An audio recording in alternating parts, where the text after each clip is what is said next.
Buenas noches, saludos cordiales y bienvenidos una noche más a Azul Carballón, programa dedicado por y para el aficionado. Esta noche tenemos invitado especial, como son todos, que además será amigo mío, como suele ser costumbre. Es una persona que está vinculada al Real Oviedo, como gran aficionado que es, y ha estado muy vinculado a las peñas y al oviedismo en general, porque en su momento fue máximo responsable de la Asociación de Peñas. La persona que nos visita esta noche es Miguel Vicente, Miguel Quinto. Buenas noches. Hola, muy buenas. ¿Qué tal? Muy bien, bastante bien, sí. ¿Todo bien? Sí. Ese empate el otro día en Santander. Bueno, pues una pena porque yo creo que es difícil hacer más para ganar un partido fuera de casa, ¿no? Yo creo que el Oviedo puso de su parte todo cuanto se pudo hacer. Y bueno, pues circunstancias del fútbol, un poco del arbitraje también, ¿por qué no decirlo? Porque al final de cuentas hay cosas que son de difícil explicación. Yo tengo una teoría sobre esto y es que cuanto más años llevo en el fútbol, menos entiendo cómo funciona. Y esto creo que es un problema. Creo que es un problema porque igual que yo entiendo que muchos aficionados tienen el mismo problema, ¿no? A nivel de arbitraje, de los códigos, de las normas y tal, y pues yo ya cada vez estoy más perdido. Y hay que tirar de Wikipedia, como quien dice, para saber cómo funciona ahora. Ahondaremos un poquito en el tema del partido de Santander, en lo que estás comentando del arbitraje. Vamos a hablar un poco del VAR. Aquí generalmente nunca hablamos de fútbol, y tú lo sabes porque yo sé que tú ves el programa, pero sí que hablamos de cosas que yo creo que hay que hablar. O sea, no vamos a hablar aquí de que si Carrión tenía que haber puesto a X jugador, pero estas cosas como lo que estás comentando, cada vez entendemos menos de fútbol, el tema del VAR, los árbitros, esas cosas sí que nos gusta ahondar un poco sobre ellas, pero lo vamos a dejar para un poco más tarde. Vamos a empezar contigo. Miguel Vicente, expresidente de la Paro, en una etapa empezaste del 2007, 2008... No, si no me equivoco, 2009 o 2010, no me acuerdo ahora. Sí, yo sabía que era finales del 2000. ¿Cómo empieza tu periplo con el oviedismo? ¿Tú no eres de Oviedo? No, yo soy de Avilés. ¿Tú eres de Avilés? Sí. Vale. ¿Y cómo empieza tu oviedismo? ¿Algún familiar, tu padre, bueno, no sé, quién fuera que te inculcó oviedismo? Cuéntanos. Yo tengo una particularidad un poco rara y es que soy de Avilés y tengo por parte de la familia de mi madre la mayoría de aficionados del Sporting y por parte de por parte de mi padre mayoría de aficionados del Oviedo.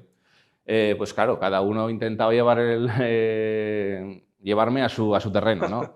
Y es verdad que ya de pequeñito pues tenía un tío concretamente me llevó alguna vez al Molinón y tal, y mi abuelo pues me llevaba al Tartiere. Y por las razones que sean, que era muy pequeñito, no te sé decir cuál, pues en el Tartiere pues me comportaba y en el Molinón pues le daba la lata. Entonces pues que si lloraba, que si no sé qué, que si no dejaba el fútbol, y sin embargo en el Tartiere pues estaba bien. Yo no me diga si fue porque hice unos amigos allí, que es que no me acuerdo, era tan pequeño que no me acuerdo, porque el azul me gustaba más o por lo que sea. Pero el caso es que yo seguí luego ya, sobre todo a través de mi abuelo y también mi padre, pues yendo al Carlos Tartiere. Y ahí me quedé ya, con el Oviedo.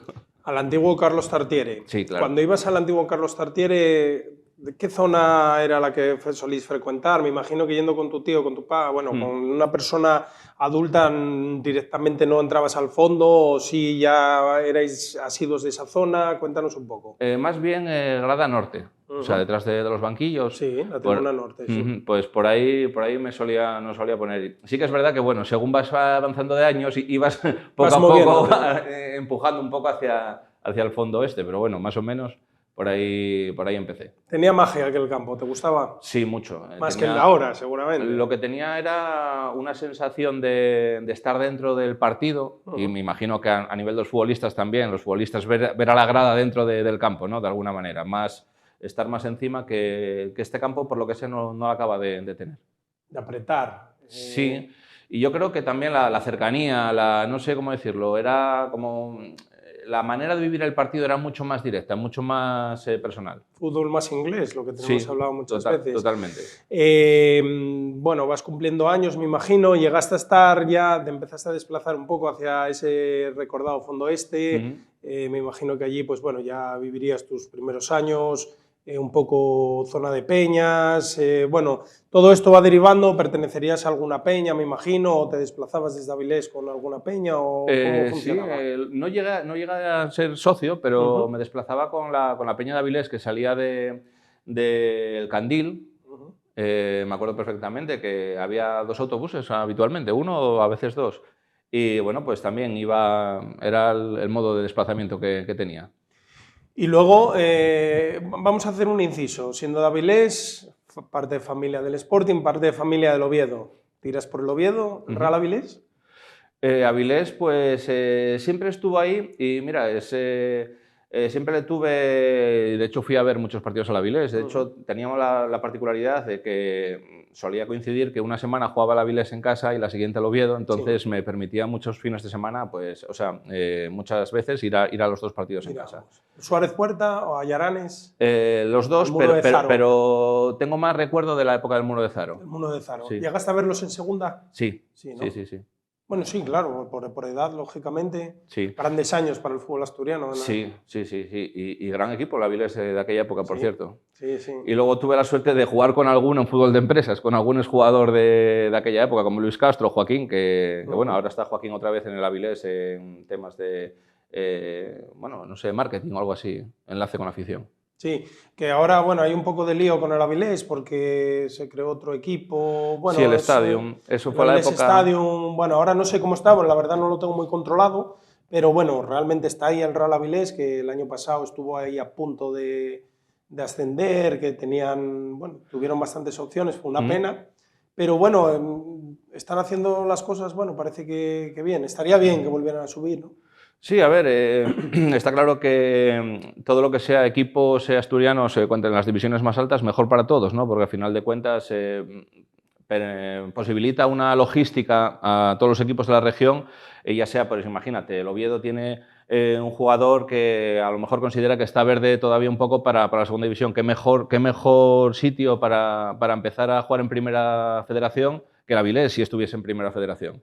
Claro, pues ese tipo de cosas yo creo que facilita mucho y el Sporting me imagino que igual, o sea, la misma situación.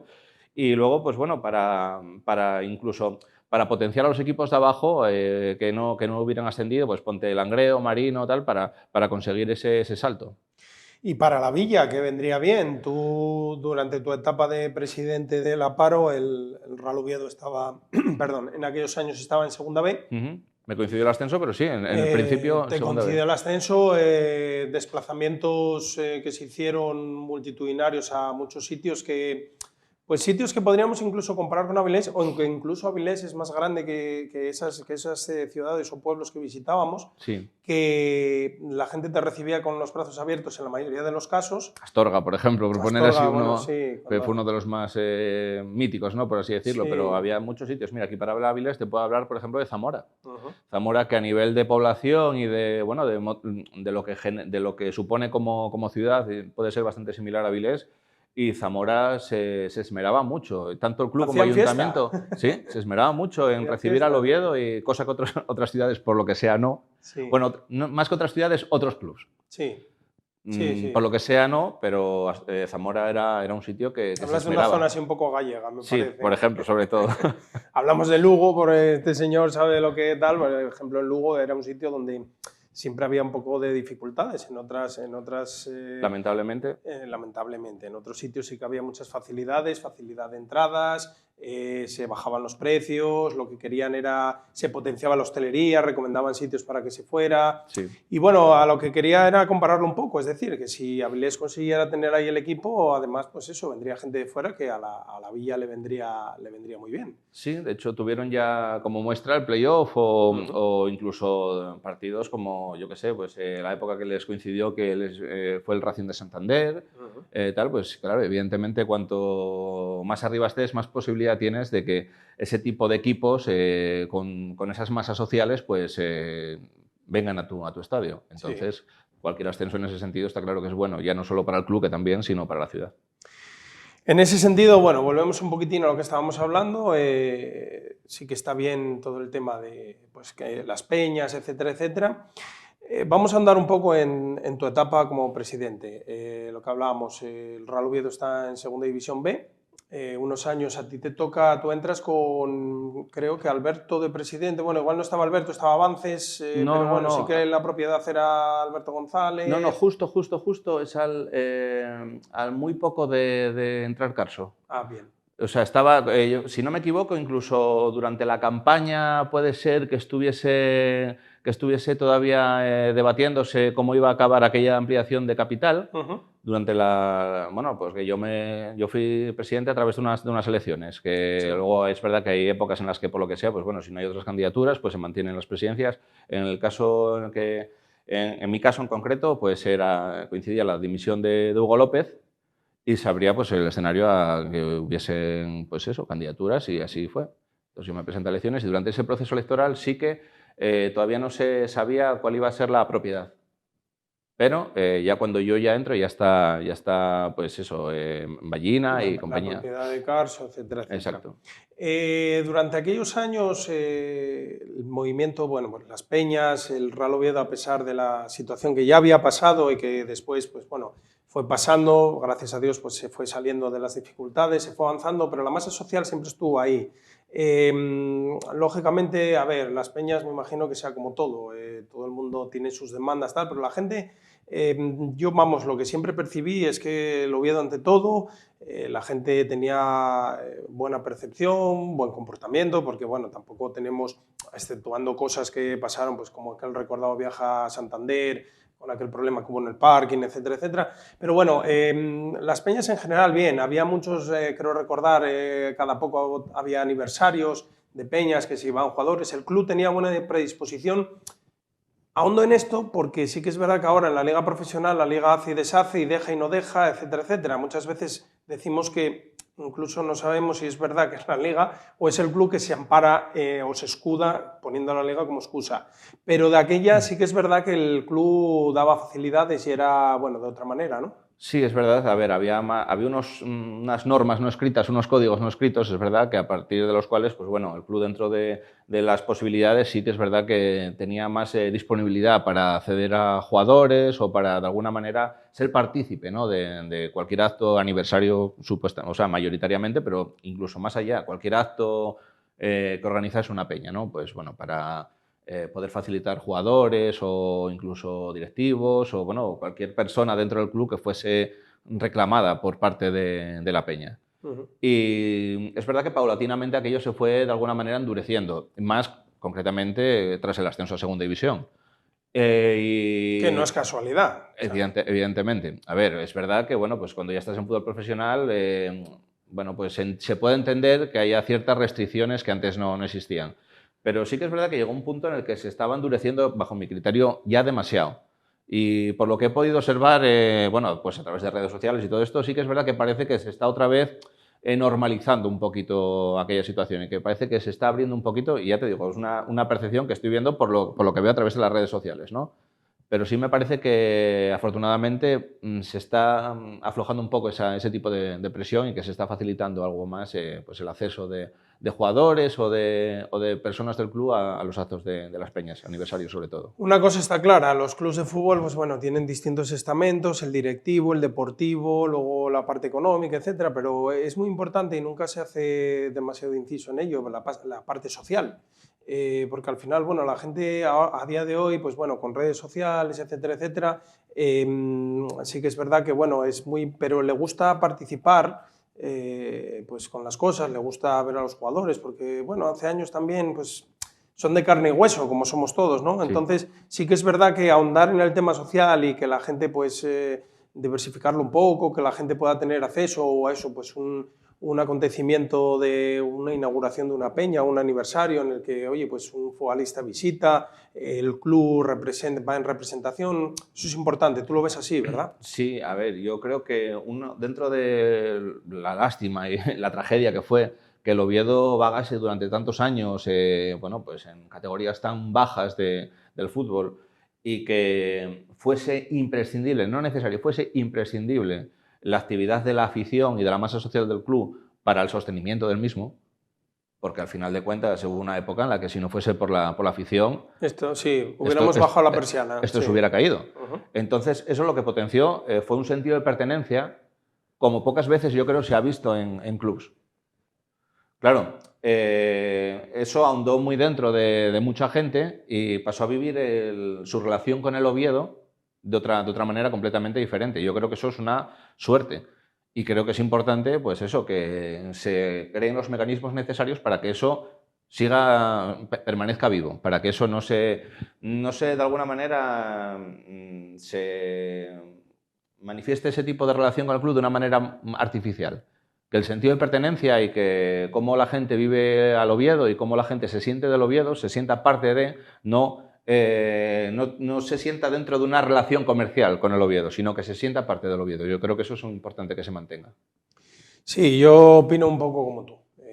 Hay que hacer partícipe a todo el mundo, que la gente se sienta importante, no es solo ir a sacar un abono en verano e ir a los partidos que toca, a los que se puede, porque bueno, con el mareo de horarios de la liga, en tu época, por ejemplo, era más sencillo, porque sí que es verdad que antes los partidos pues tenían un horario que era más o menos siempre el mismo, hombre, bueno, había partidos de sábado y tal, pero bueno, en casa, por ejemplo, tuvimos aquella época en segunda B que era domingo a las 7, porque bueno, retransmitía TPA, etcétera, etcétera. Y esas cosas, quieras que no, pues bueno, son importantes y como bien dices tú. Después, pues bueno, un poco va todo esto avanzando, lo que estábamos hablando antes, llega el fútbol profesional y aparte de endurecerse un poco pues todo lo que estábamos hablando de la parte social, pues el tema de peñas, etcétera, etcétera, se endurece también los desplazamientos, es decir, estábamos acostumbrados, pues ibas a un sitio, podías tener más o menos, te podían dar un poco más la vara a la hora de entrar en el estadio, pero bueno, más o menos era todo a la antigua, digamos. Se llega al fútbol profesional y empiezan los problemas, problemas de acceso por las indumentarias, problema de acceso por bufandas, problema en los viajes, retenciones, entrada tarde a los estadios, problemas para conseguir entradas, etcétera, etcétera. ¿Tú cómo ves eso, ese cambio que ha habido ya como desde un punto de vista aficionado? Yo lo veo, por supuesto, muy mal, pero es que lo veo más grave, lo veo hasta cierto punto criminal. Porque lo que pasa en muchas de estas ocasiones, como pues, por ejemplo, prohibir el acceso a un estadio de fútbol por llevar una camiseta o por llevar una chaqueta que se ha decidido en un comité independiente que no salvaguarda los derechos fundamentales de los usuarios, en este caso de los aficionados, pues que es impropio, no se permite entrar a ese campo de fútbol. Es que eso atenta contra los derechos elementales y constitucionales de las personas. Entonces yo creo que se traspasaron todas las líneas y veo que a corto plazo no está teniendo ninguna repercusión. Entiendo y espero que dentro de unos años todo este tipo de ataques a los derechos más fundamentales de los aficionados, pues en algún momento se hagan pagar. Y no solo a quienes los han decidido, sino a quienes han colaborado y participado en ese mordisco a los derechos de las personas. Sí, en ese sentido, bueno, estamos un poquito de acuerdo. Esta última jornada el Real Oviedo visitó Santander, que como bien hablábamos antes, para los accesos una parte de la afición que es Machiari, tuvo una serie de problemas tanto al llegar a Santander, los registros, a la hora de entrar, entró antes, bien es cierto que era un partido de alto riesgo, etcétera, etcétera, pero bueno, tampoco creo que hubiera habido un excesivo problema en mover a la masa entera. Todas esas cosas yo creo que también ayudan a que la gente se canse. No sé cómo lo ves tú. Sí, a ver, yo creo que, además esto es una opinión que creo que estaremos de acuerdo la mayoría de los aficionados que estemos un poco al día o que nos desplacemos en medida de lo posible dentro de nuestras posibilidades habitualmente o que al menos estemos en conocimiento de cómo funcionan esos desplazamientos. Creo que está muy orientado a desincentivar los viajes y potenciar pues, las televisiones. Es que es una cosa que creo que está bastante clara. Y pues me parece pues muy mal, o sea, me parece muy mal que aparte de las restricciones de las que estás hablando, los criterios sean tan aleatorios. O sea, que no haya, lo primero, que no se atengan a ley, porque en muchas ocasiones no se atienden a ley, y luego que sea pues, tan dispar las razones y los motivos y las, bueno, pues las incidencias que se hacen sufrir a los desplazados. Pues en este caso Santander, pues los has comentado tú, pero es que en Santander una más, pero es que Una más, sí. podemos tirar de infinidad de desplazamientos en los cuales pues no sé... No, te los digo yo, Ponferrada, Soria, Lugo, Miranda de Ebro, Almendralejo, todas tienen algo en común. Estamos hablando de que pues, hemos ido a Valladolid, hemos ido a La Coruña, hemos ido... Quizás Santander, bueno, sí que es verdad que no ha habido problema al entrar al estadio con tanto tal, pero bueno, lo ha habido antes. Pero todas tienen un denominador común, que son sitios de, no voy a decir pueblos, porque bueno, son pequeñas ciudades, en algunos casos pueblos grandes, pero que no son ni sitios de una larga trayectoria futbolística, ni de un club que estuvo un histórico. Es todo campos pequeños, sitios donde, bueno, parece que la liga igual lo tiene un poco más fácil porque, bueno, esto al final siempre señala al mismo. Sí. Señala a la liga. Sí, Porque... precisamente es lo que te quería decir, que probablemente si se está generando un miedo adicional para que se tomen ese tipo de medidas extras, pues confío, o sea, me parece más plausible que eso provenga a través de la liga. De que la liga sea quien potencia esos clubs, el exceso de celo pues a la hora de tomar las medidas de que contemplen de seguridad para la marcha el desarrollo del partido y del prepartido y del postpartido. Sí, de lo que es el evento en sí.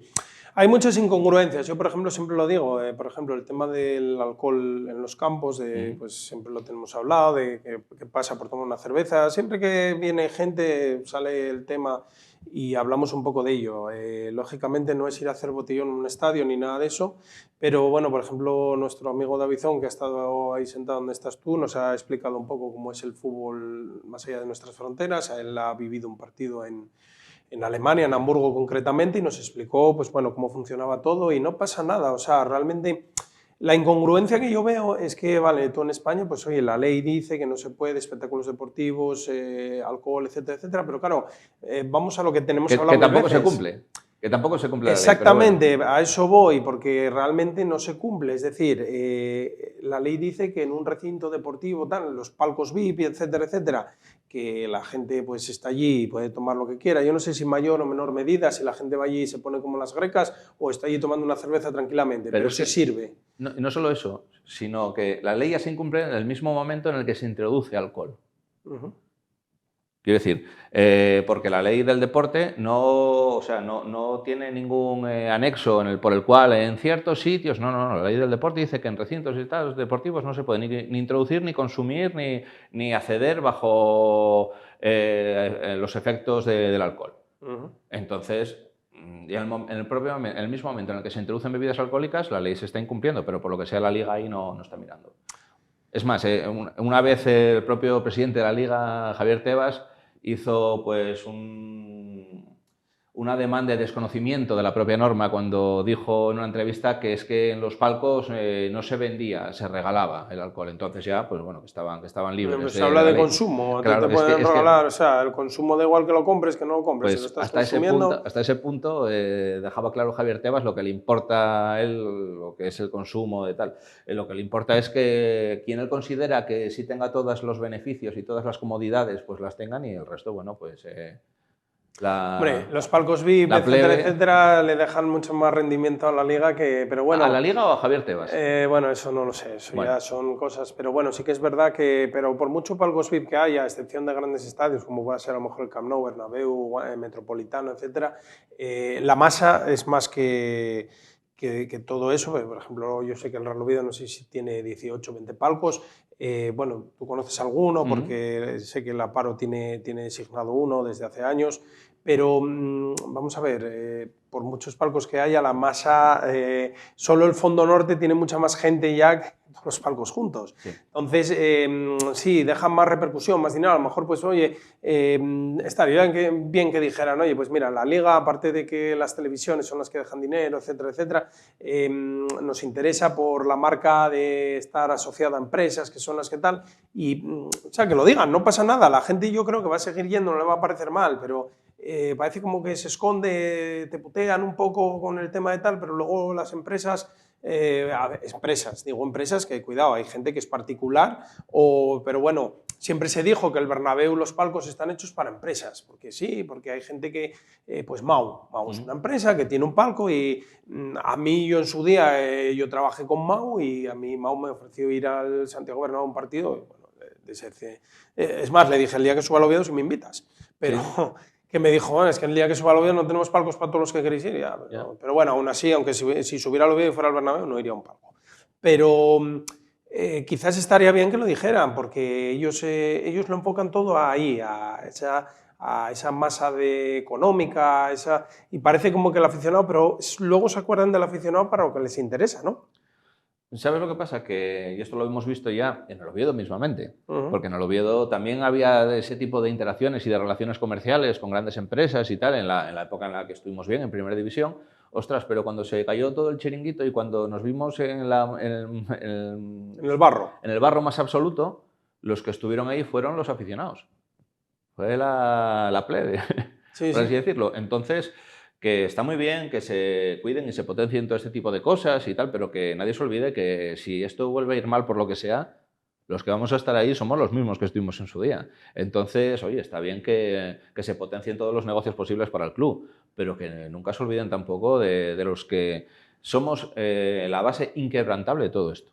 Eso está claro. Un buen ejemplo, y yo siempre lo digo, y bueno, yo siempre miro un poco la clasificación, a ver lo que hace tal, quizás sea el Deportivo La Coruña a día de hoy, un equipo que estuvo a punto de tocar el cielo con una semifinal de Copa Europa y todo, y bueno, ahí vemos dónde está, y su masa social ahí sigue, sus peñas, sus aficionados, en Riazor, con una deriva bastante, bueno, Lo quizás deportivo nos este recuerda año un poco a bastante viejos mal. pasados, Sí. a tiempos pasados aquí, pero con un poco de deriva dentro de la categoría, que también han tenido mala suerte, porque bueno, caer a segunda B no era fácil, pero sí que es verdad que ahora con el tema de Primera Federación tal es peor todavía, o Sí. bueno, yo lo veo así. Y con las urgencias similares a las que manifestaba el oviedismo en aquel momento. Eso también es verdad que Con yo... un eterno rival en la máxima categoría, bueno. Exacto, es que tiene varias cosas en común. Hombre, también es verdad que ellos, pues si no me equivoco, son 2 Copas del Rey, 3 Supercopas de España, una Liga y una semifinal de Champions, que ya hubiésemos querido para nosotros Sí, claro. antes del batacazo todo aquello también. Ujú. Pero aún así, sí que es verdad que tiene mérito pues, que toda esa masa social y toda esa afición siga manifestando pues, su implicación y su pertenencia a ese club y que su ánimo de contribuir para que en medida de lo posible vuelva a lo que ellos consideran que es lo que les corresponde. Eso está claro. Bueno, un poco por donde va la conversación, esta pregunta ha cambiado mucho el fútbol, del fútbol que vivimos al fútbol de ahora. Vamos a enlazarlo un poco con lo que hablábamos al principio. Ha cambiado mucho el fútbol, la manera de pues, la liga, los equipos, los futbolistas, los dirigentes, incluso... A ver, no es que haya cambiado porque las aficiones no es que cambian, pero bueno, sí que se modernizan, ¿no? Nosotros ya somos un poco dinosaurios y Sí. la gente que viene por detrás, los jóvenes, pues bueno, lo cogen como vienen. Sí que es verdad que a lo mejor pues, les cuentas algunas historias que aparecen de abuelo cebolleta y te dicen, pero ¿se podía hacer eso? ¿O no podíais? Que les sorprende bastante.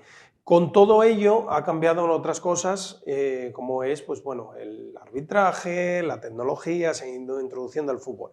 La pasada jornada el Real Oviedo hizo un partido más que digno en Santander, que todos creemos que mereció ganar, al final se empató.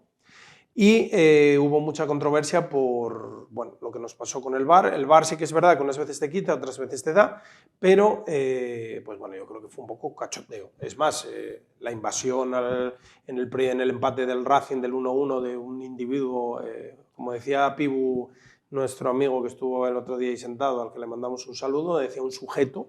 Y es verdad, o sea, un tío que está allí, de repente salta 2 vallas, se mete en el campo, le pega una patada a un balón, justo por donde entra el lateral racinguista o extremo, bueno, y que es preludio del primer gol. Si coges la norma, es verdad que el VAR no tiene que entrar ahí, porque el VAR está para otras cosas según la federación, la liga o quien le proceda.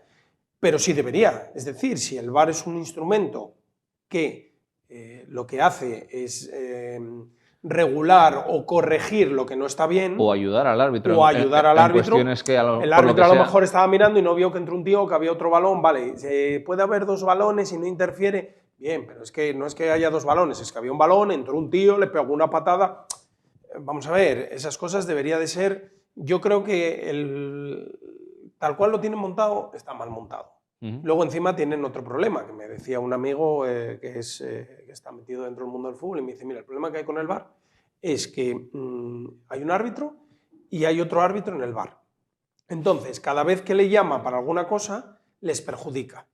porque, oye, tienes que revisar esto, tal. Entonces, muchas veces hay ciertas cosas que no les dicen por el mero hecho de, oye, yo soy colega tuyo y te llamo cuando es una cosa muy clara, y eso te lo dejo pasar porque así ni te beneficio ni te perjudico.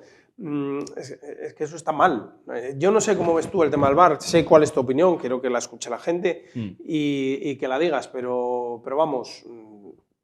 Yo es que creo que el VAR, para empezar, tiene que ser lo menos intervencionista posible. O sea, entiendo que de hecho así se nos vendió en su día. El VAR era una herramienta para errores flagrantes. Y si no me equivoco, o sea, siempre se basaban cuando se pone en funcionamiento en aquel famoso gol de Henry que clasifica a Francia para un mundial que lo toca con la mano contra Irlanda. Y se pone como un error tan grave, tan manifiesto, que no puede ser que Francia se clasifique al Mundial por un gol metido con la mano. Vale, pues perfecto. Ahora, tú mira el gol que se le anula al Oviedo. Sí, bueno, es que claro, claro, es que el tío dice, no, da para atrás. Bien es cierto que no hay ninguna interrupción, el balón no sale, porque si el balón hubiera salido y hubiera sido, ya era otra jugada. En cualquier caso, ¿es un error flagrante o es un error, en todo caso, de apreciación? Porque, de hecho, el árbitro que lo vio, porque la jugada la vio, no adivinó falta. Y no puede decir, no, es que no vio que le pegó en la mano o tal. No, la acción la vio. Y falta no vio. Sí, claro. Con lo cual, bajo los criterios que los propios que dicen el VAR, si no los cambiaron de ayer a hoy, porque como eso también te cambian los criterios de intervención según les interese o según les vayan echando en cara cosas. O necesidad, sí, según interés o según necesidad. Es una jugada gris. Pues en las jugadas grises el VAR no interviene. Pues aquí, por lo que sea, intervino. Y intervino ya no solo en eso, sino que intervino en dos jugadas, porque se revisan tanto el posible empujón de bastón al central como la jugada que al final se acaba pitando falta. Sí, le dijo rebobina y empezó a ir para atrás, para atrás, para atrás. Claro, y si siguen igual, yo qué sé, igual Calvo había hecho una falta en juveniles y, oye, pues mira, que Calvo en juveniles hizo una falta, oye, sanciona la falta. Pues no sé, pero... Yo pienso que, pues bueno, mi teoría es que, claro, las cosas a medias tintas no funcionan bien. O se hacen o no se hacen. El problema que yo veo es que ellos, los que mandan, los dirigentes, los responsables, llámalo X, no quieren perder ese punto de decisión que les da el poder, ¿verdad? Poder, al final es poder. Pero al final están haciendo una cosa que es terrible, que es que están alejando el fútbol de la gente.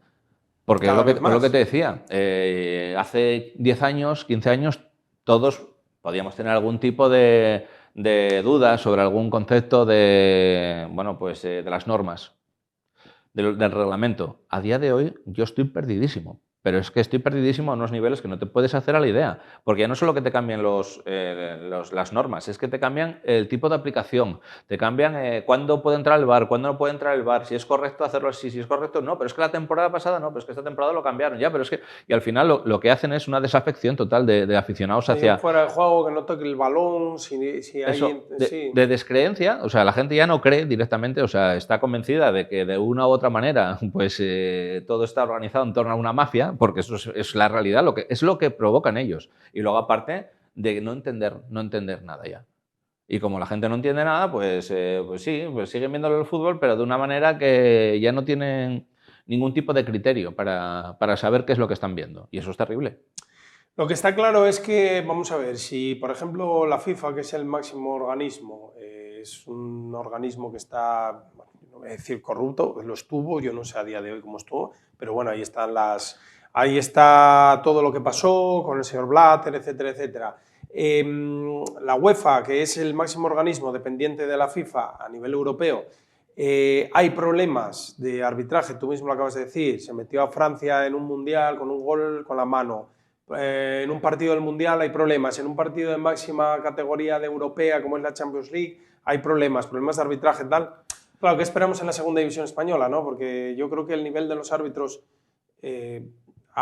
lejos de mejorar, yo sí que creo que han mejorado el nivel físico, han mejorado muchas cosas, los han profesionalizado, han hecho cosas, yo me acuerdo, y tú te acordarás también, siendo crío, de ver árbitros con unas barrigas enormes, ¿no? Sí. Danzando por el campo y de montar unas... A día de hoy yo creo que todo eso sí que ha cambiado y ha mejorado por el Sí, se bien exigen común. unos mínimos que es verdad que... Pero los árbitros de antes yo creo que eran más aguilillas, o estaban más los de ahora, pues bueno, yo creo que el nivel está bastante bajo a nivel mundial. Entonces, bueno, yo no sé qué solución puede tener esto, pero es un problema porque al final siempre se perjudica a los mismos. Yo creo que empieza uno de los errores ya de inicio es el aura que se le da al árbitro o cómo se enseña al árbitro a todo el mundo que observa el producto fútbol. Y es como una persona que está completamente ajena al juego, está completamente ajena, es el que decide, pero está completamente fuera de todos los... porque ni es entrevistado, ni se le pregunta, ni explica el porqué de las cosas. Si acaso tienes suerte, dentro de unos días el comité o el responsable del comité arbitral te explicará por qué ese árbitro está jugado así o por qué no, o mandarán a algún periodista amigo, que es lo más habitual últimamente, para que cuente la película del oeste que quiera. Pero lo que hace es alejar completamente al arbitraje del aficionado o del observador del producto fútbol. Entonces lo que hace es una desafección, una descreencia total. Yo creo que todo pasa por empezar a normalizar lo que es el arbitraje y que si se equivoca y lo dicen, pues, o sea, si en un momento dado se pudo equivocar, pues se equivocó y se dice y ya está. No Se le pasa entrevista, se le dice, oye, pues me equivoqué y ¿qué le vamos a hacer? Pero no, encima es esa... se envuelve todo, se enmascara de una manera que parece un aura de autosuficiencia y no sé, pues que al final siempre el equivocado es el que sufre la consecuencia de una decisión muchas veces manifiestamente mal tomada, y lo que hacen a la gente, si no es en un partido, es en otro, potenciarte y enseñarte al árbitro como un enemigo. Y luego es que al final de cuentas acaba siendo de alguna manera normal esas represalias. Sí, eso es verdad. Y ha cambiado mucho porque, bueno, en nuestra época también es verdad que al árbitro era ya salir al campo y se le ponía a pingar. Tú y yo hemos vivido, y bueno, mucha gente ha vivido en nuestras quintas, desde lluvia de almohadillas, tirar botellas, etcétera, etcétera, que bueno, todo Sí, eso... cosas que es verdad que eran más normales Estaba en otras normalizado, épocas. estaba normalizado. Eran no más normales, más habituales. Sí, eran habituales y afortunadamente, pues bueno, pues se ha avanzado mucho en ese sentido, ¿no? Yo bueno, creo que no es la primera vez que, bueno, yo me acuerdo de crío, de algún arbitraje que el árbitro tenía que salir por una puerta trasera. Sí, en los bueno, estadios, los escudos eso era salir superhabitual. del Salir de césped con los escudos de la policía Sí. era lo más normal, Sí. y luego de liarla y la gente esperándole fuera y tener que salir. Ha cambiado mucho, bueno, sobre todo porque la gente pues ahora... si estornudas te ven, ¿no? Entonces, claro, la gente también se corta. No estoy diciendo que lo de antes estuviera bien ni que ahora, pero bueno, funcionaba de otra manera. Se ha profesionalizado y se ha normalizado todo, pero bueno, quizás ellos también deberían de normalizarse, ¿no? Yo estoy convencido de ello, de hecho. Estoy convencido de que deberían ser los primeros como juez y máximo garante, sí, dentro de ese del encuentro del que estemos hablando, del partido que estemos hablando, de salir y dar las explicaciones que fuesen convenientes. Bueno, yo creo que, a ver, sí que es verdad... o sea, de no verlo como una persona inaccesible a todas luces, o sea, de alguien que toma sus decisiones y las toma y tal, yo no tengo el derecho ni siquiera de que me expliquen el porqué. Sí, porque al final de cuentas yo he pagado por ese producto. Yo opino que sí que es verdad que a lo mejor los árbitros deberían de tener, pues, no sé, a lo mejor un representante o alguien que saliera a hablar. A lo mejor que saliera a hablar no a preguntas de periodistas, pero sí que a lo mejor, pues oiga, un señor que es el representante de los árbitros de España, que salga y diga, pues miren, esta jornada en el Real Madrid, no sé con quién juega el Madrid, en el Betis Real Madrid hubo esta jugada que el árbitro hay controversia porque tal, en el Real Oviedo Racing de Santander pasó esto y miren, esto se hizo de tal manera porque tal, aquí el árbitro... Claro, ellos protegen. Es decir, los errores, como mucho el árbitro va a la nevera, como se suele decir, pero ellos se cierran en banda. Entonces ahí no hay accesibilidad ni nada. Yo sí que, a lo mejor, entrevistar a los árbitros y tal, no, porque al final estás dando protagonismo a alguien que como bien dices, es un juez, pero alguien que saliera a explicar pues, cómo funciona, los errores que cometen, porque parece que sí, la gente, los árbitros, los errores, tal, pero parece que no es culpa de ellos, es un poco como cuando un equipo va mal, que los futbolistas digan a nosotros que nos registren, ¿sabes? Pero bueno, claro, es muy perceptible y muy opinable de cada uno. Es un poco complejo, pero mismamente si a lo mejor no hace falta ni siquiera una rueda de prensa posterior, si a lo mejor cuando está arbitrando, que eso se hace, por ejemplo, en fútbol americano se hace. Si cuando están arbitrando tienen un micro y explican a la gente que está viendo ese partido qué es lo que están haciendo y por qué, a lo mejor sirve ya. Ya es un inicio. Sí. Pero es que muchas veces, y tú lo sabes como yo, estamos en el partido y tenemos que intuir por qué se ha cortado una jugada o ¿Qué pasó? Oye, tal, sí, mucha intuición. Y muchas veces tiramos de WhatsApp para si hay alguien que lo esté viendo en casa y que sepa a través de la televisión. Sí, por la tele te enteras de todo, eso es verdad. Más o menos, a veces ni siquiera. Incluso a veces a través de la tele les cuesta y tienen que indagar un poco. Pero en el campo, oye, es que es increíble que muchas veces no sabes el porqué de las cosas. Sí que es verdad, a lo mejor, pues bueno, una de las cosas, claro, se dice que no se puede hacer para no influir en las decisiones arbitrales o que el árbitro se sienta amedrentado porque un estadio de 10, 15, 20.000 o 50.000 personas esté viendo, pero a lo mejor pues cuando el árbitro está en el bar viendo las imágenes y tal, las podían pasar también por el videomarcador. Sí, ¿Por qué no? Y a lo mejor pues... Para ver si realmente sí o no, claro, es que se hace opaco. Y aparte de verlos, pues por ejemplo, explicar el por qué. Pues que tú puedes estar viendo, pues yo qué sé, una jugada y hay una decisión, sea o no de VAR, y dice, pues bueno, pito esto, señalo esto, porque entiendo que pues, hay un desplazamiento, una carga que es ilegal, y entonces señalo la falta, o porque esté fuera de juego no lo considero tal porque es posicional, porque no interviene en la jugada, o porque no influye en la visión del portero, no sé. Creo que hay cosas que sería digno para el espectador que ha comprado una entrada para ver ese espectáculo. Como ellos dicen. Es que ahí quiero llegar. Es que según el señor Javier Tebas, sale poco más que un cubata. Como te lo venden así, pues yo creo que es justo que como tal, que me lo expliquen. Hasta en las grandes óperas, cuando el tenor o la soprano no es buena, hay pataleos. Sí. Entonces, bueno, lo que pasa es que aquí volvemos a lo de antes. Se hace todo un poco... Se hace opaco y tal, de cara a proteger el negocio, para que nos entendamos. Sí, aquí cuando interesa pues se tira de lo pasional y de lo emocional y cuando no, pues se habla de producto, pero bueno. En ese sentido, y luego pues bueno, las televisiones pues se enfocan lo que les interesa, pues que por ejemplo nosotros hemos visto la imagen de ese señor saltando en el campo del Sardinero a pegar una pelota y tal, porque alguien lo graba y lo cuelga en el Twitter. Si estamos esperando a que la televisión... Yo sé que... tienen prohibido, pues si hay una pelea, si alguien salta, como aquellos años que saltaba aquel señor siempre desnudo con un gorro, que no se le dé protagonismo, bien, perfecto, pero vamos a ver, es que aquí no es protagonismo, es que aquí es una cosa que interfiere en el juego. No, y luego por ejemplo, esas imágenes que hemos visto probablemente, no sé si están ya eliminadas, pero probablemente ni siquiera su distribución sea legal, porque se ha montado un castillo a través del cual es infranqueable para que cualquier persona pueda, pues eso, transmitir o pueda distribuir imágenes ya no solo ni siquiera del campo, sino incluso de las gradas. Sin embargo, la Liga sí que se guarda los derechos de distribuir todas las imágenes que considero oportunas de la grada. O sea, yo cuando a lo mejor cogí mi abono y tal, pues a mí probablemente no sabía más, que yo no tengo problema. Pero de la misma manera que se salvaguardan los derechos de la Liga para que la difusión de lo que es su producto se someta bajo sus criterios, pues sí, yo creo que también como espectador debería tener decisión sobre mis derechos. Eso hace 40 años y era muy habitual en este país, se llamaba censura. Y sí, claro. A día de hoy... Pues, y va más allá, porque como sabes, ya no es solo cuestión de que se elija qué se emite y qué no se emite, sino de quién lo emite. O sea, los periodistas que van a hacer las entrevistas, es que es una pasada. Es una pasada. El derecho a la información yo creo que está por encima de todo esto, pero bueno. Bueno, ¿qué quieres que te diga?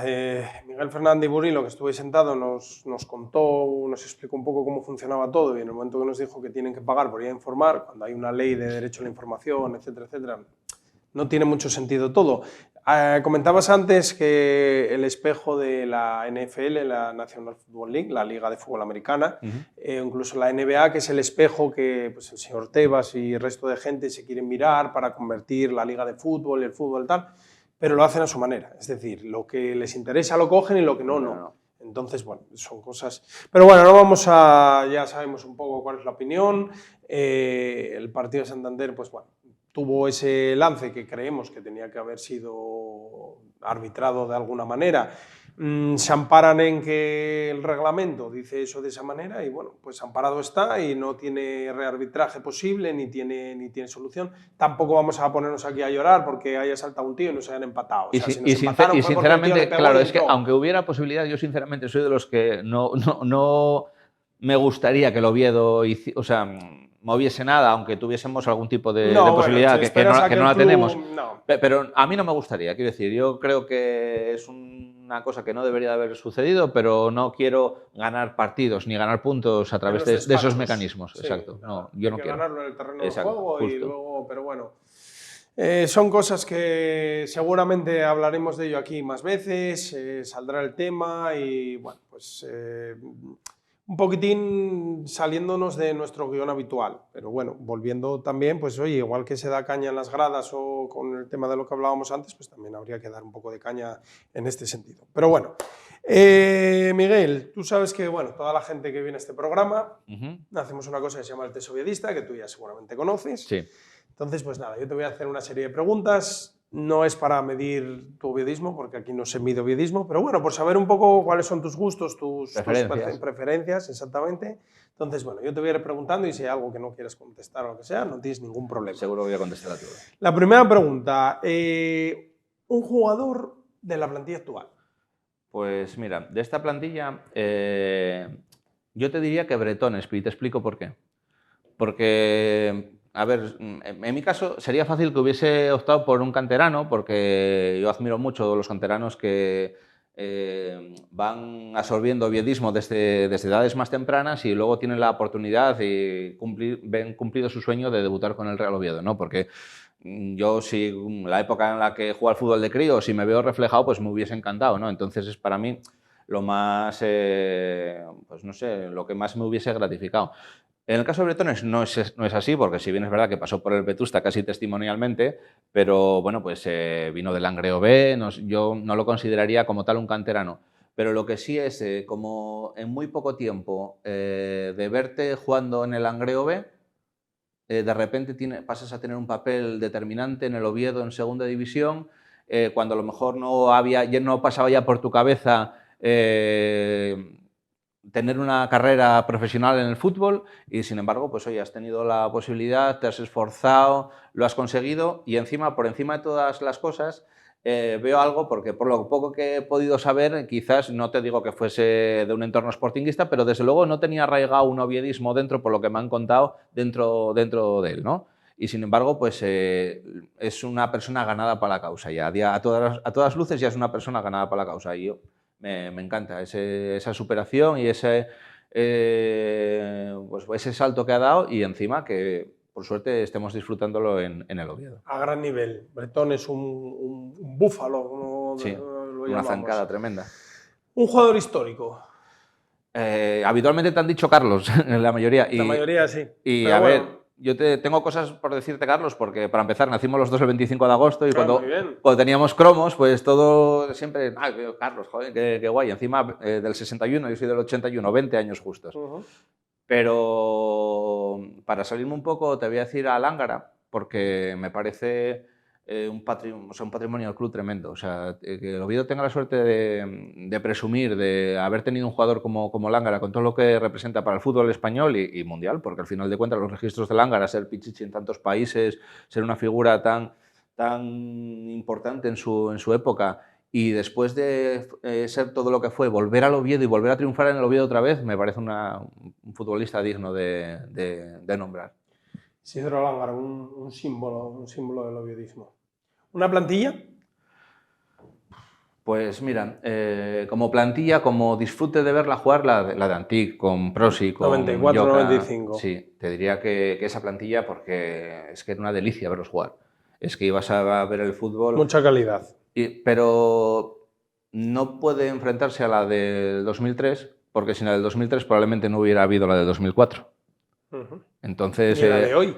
Exacto. Entonces, pues bueno, muchos jugadores que decidieron implicarse en ese proyecto y tirar adelante con aquello, pues merecen mi reconocimiento en ese sentido. Esta pregunta, bueno, no eres el primero que contesta eso, y esta pregunta estoy pensando, llevo tiempo dándole vueltas. Voy a empezar a preguntar una plantilla a nivel técnico, futbolístico, y una plantilla a nivel emocional, porque sí que es verdad que mucha gente, pues la de 94-95 es la que más dice la gente, bueno, se ha comentado por ahí, pues la de la UEFA, etcétera, etcétera, pero sí que es la que va ganando, porque, bueno, lógicamente yo creo que fue una de las mejores plantillas que tuvo el Oviedo en su historia. Pero la del 2003, que lógicamente por valor técnico, por calidad de jugadores y tal, ni se aproximaba, pero lo que implica y significa es mucho más importante Claro. que lo que significó aquella. Entonces, sí que llevo tiempo dándole un poco de vueltas y habrá que darle una vuelta. Modificarlo un poquito. Sí, sí. ¿Tartiere nuevo o Tartiere viejo? Viejo, sin duda, sin duda. Cómo se vivía el fútbol en el viejo, cómo parecía que... cómo se olía el césped, no sé cómo decirte, es que es hasta esto, es que en una manera completamente diferente de vivirlo, de sentirte parte, incluso cuando animabas, cuando tal, parecía que tenía más repercusión en el juego.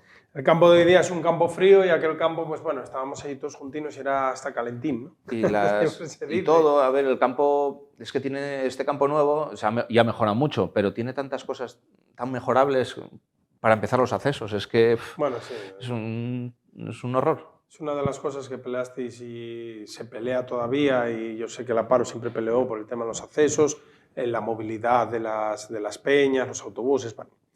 Cosas que con los años no cambian, pero bueno, se gasta mucho dinero en unas cosas o en pagarle a uno que da patadas, que muy bien, es un profesional, muchas veces no da el rendimiento que debería, y luego otras cosas, pues, pero bueno. Un entrenador. Irureta, yo creo que pertenece a ese perfil de entrenador que en Oviedo es muy criticado, pero que también a su vez ha dado resultado.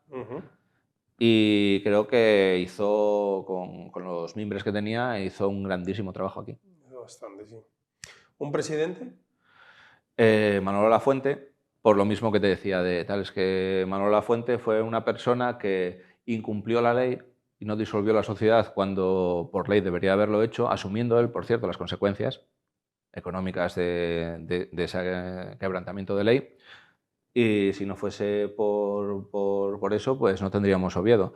Y luego, pues también a Bertoni Fidalgo, cuando asumió el riesgo de implicarse en aquel proyecto en 2008 para... no, 2008 no, en 2000... No, él estuvo en dos etapas. Sí, bueno, pero bueno, la que luego, dices tú fue, exacto, si cuando no me la equivoco, creo que ampliación, fue 2011. 2011, cuando la ampliación de capital. Porque no me quiero equivocar, pero creo que fue el verano del 2011. Que yo afortunadamente salió bien, pero si hubiese salido mal, hubiese acabado ineludiblemente en la disolución del club. Asumir ese riesgo yo creo que también era importante. No creo que hubiera mucha gente dispuesta a asumir aquello. Pero prima Manolo Lafuente por lo que te digo, porque es que él directamente quebrantó la ley para que tuviésemos un Real Oviedo y para que tengamos a día de hoy un Real Oviedo. Y asumió las consecuencias. ¿Un empleado del club actual o histórico? O sea, quiere decir, alguien que ya haya fallecido, que haya estado en el club y ahora no esté, o uno que está actualmente y digas, oye, pues mira, tengo... Yo te diría Vicky. Te diría Vicky porque, aparte de haber vivido un montón de etapas y de épocas, siempre es una persona con la que, en lo personal, afortunadamente, pues tuve la suerte de tener un trato muy, muy bueno y tal. Sí. Y te diría más personas también, porque, mira, por ejemplo, Carmen, que la podemos ver en la tienda, en las oficinas, en función de tal, también siempre se ha portado estupendamente, tanto con la Paro como conmigo a nivel personal. Y bueno, pues incluso yo sé que esto genera ciertos conflictos o ciertas tiranteces, porque, bueno, como toda persona relevante en el Real Oviedo, pues tiene gente que está más a favor y más detractores. Pero yo en lo personal, tengo que dar las gracias siempre a Laura porque siempre se ha portado muy bien, tanto con la Paro como conmigo. ¿Un partido del que tengas gran recuerdo? Pues mira, te voy a decir el partido de playoff contra Albacete, le tengo un recuerdo tremendo. Es de los pocos partidos... ¿Allí? No, ¿En allí sí, pero el de aquí, te explico por qué. Cuando se puso en práctica, cuando hicimos el tifo aquel famoso de los papeles, muy argentino, ¿te acuerdas? Sí. Que aquello, bueno, pues costó trabajo porque hubo muchas peñas, concretamente, estuvimos implicados en la de, bueno, pues facilitar las bolsas de papel y todo para que los organizadores, y Maquiari en este caso, pues, bueno, pues tuviesen el material para poder ponerlo en marcha. Y salió tan bien, fue aquello tan espectacular, tan bonito, que cuando me di cuenta, sin darme cuenta, se me caían las lágrimas de los ojos de ver cómo había salido aquello y que, bueno, y era de alguna manera eso, como que aunque no fuese año, sí se estaba poniendo en marcha ya la vuelta al profesionalismo. Que luego nos cruzamos con el Con Eibar. el Eibar, lamentablemente, tuvimos sí. la desgracia de que nos tocase el Eibar, que con ese prácticamente el mismo equipo que nos eliminó a nosotros compitió en primera, Sí. con 6-7 jugadores de aquellos. Una pena, pero bueno, esto del fútbol es así. ¿Tu derbi favorito? Uy, mi derbi favorito, a ver, evidentemente cualquiera de los que ganamos, porque que por otra parte es lo normal, lo habitual, pero yo tengo, con el del gol de Toché, tengo ahí un poquito de preferencia, y mira que lo empatamos, pero El hecho de volver después de tanto tiempo, de la estar celebración, allí, tenían comido que nos iban a menear. La disputa posterior de que no se celebraban los empates, la cara que les quedó, tal, vamos. Y es que yo siempre tengo un amigo, Juan, que siempre decimos lo mismo, es que al final aquello no fue un gol, fue un mensaje. Fue un mensaje que es que ya estamos aquí otra vez, o sea, ya volvimos, olvidaros la tontería que hay ya de la tercera a la segunda vez y todo aquello ya se acabó. O sea, daros cuenta de que ya estamos ya en el mismo escenario. O sea, a partir de este momento ya se acabó la tontería de que si tercera, segunda vez, no, se acabó, eso se acabó. ¿Un desplazamiento? Desplazamiento. No que tengas un recuerdo, a lo mejor uno de playoff o uno de liga regular, no sé, aquellos desplazamientos a Zamora, León, o ya en liga profesional. Pues a ver, no sé, igual quizás el mismo playoff que estamos hablando con el Eibar, el desplazamiento de Eibar, y es verdad que hubo, desgraciadamente, muchos oviedistas no pudieron ir porque el nivel de entradas a lo que pudimos acceder fue muy limitado, ¿no? Sí. Pero creo que cómo afrontó el oviedismo esa eliminación, porque al final de cuentas se asumió que el Eibar había sido superior y se agradeció al Oviedo pues, por el esfuerzo, porque no dio para ser esa eliminatoria, pero yo creo que la afición fue ejemplar tanto con el reconocimiento con el Eibar como digno vencedor de esa eliminatoria como con el Oviedo por reconocerles el trabajo y el esfuerzo. Bueno, para ir terminando, un equipo que no sea el Oviedo. Pues no sé, déjame pensar. Es que el Avilés, que me preguntaste antes, te hubiera dicho el Avilés, pero se me hace muy mala sangre de muchas cosas que tuve que presenciar durante la época en las que coincidimos en Segunda B. Vi cosas que me avergonzaron tanto de parte de aficionados, no voy a decir de todos, porque tengo todavía buenos amigos aficionados del Avilés, pero hay gente que hizo cosas tan obscenas hacia la afición del Oviedo y hacia el Oviedo que me cuesta ponerme ahí. Entonces, pues no sé, te voy a decir, siempre he tenido cierta afinidad por el Sevilla, pues por ejemplo, Sevilla. El Sevilla. Y para terminar, las dos últimas. O el Rapid de Viena.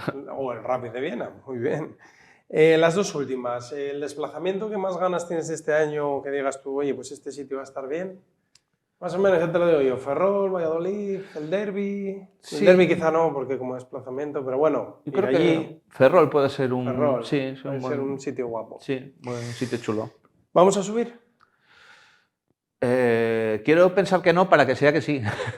Vamos a pelearlo. Sí, yo creo que vamos a llegar a los últimos 10 partidos en disposición de estar ahí y a partir de ahí vamos a... Pero no vamos a decir que sí, porque decir que sí siempre es garantía de que no. Sí, eso, bueno, nuestro amigo Jorge Martín lo suele hacer muy habitualmente, lo dice y luego los bautiza. Entonces, pero bueno. Pues eso. Por lo menos que lo peleen. Exacto. Miguel, muchas gracias por haber venido. A ti por la invitación, un placer. Esta noche y bueno, sabes que puedes volver cuando quieras, ahondaremos un poquitín más en todos estos temas. Muchas gracias. Así que nada, gracias a ti. Y gracias a ustedes una noche más por estar ahí. Volveremos la semana que viene con nuevas entrevistas y nuevos comentarios hablando un poco del fútbol actual, del Real Oviedo y bueno, un poquito también de la grada, todos los desplazamientos, de todas estas cosas que nos gusta llevarles a ustedes a sus pantallas. De nuevo, muchas gracias por estar ahí, saludos cordiales, sean felices, buenas noches.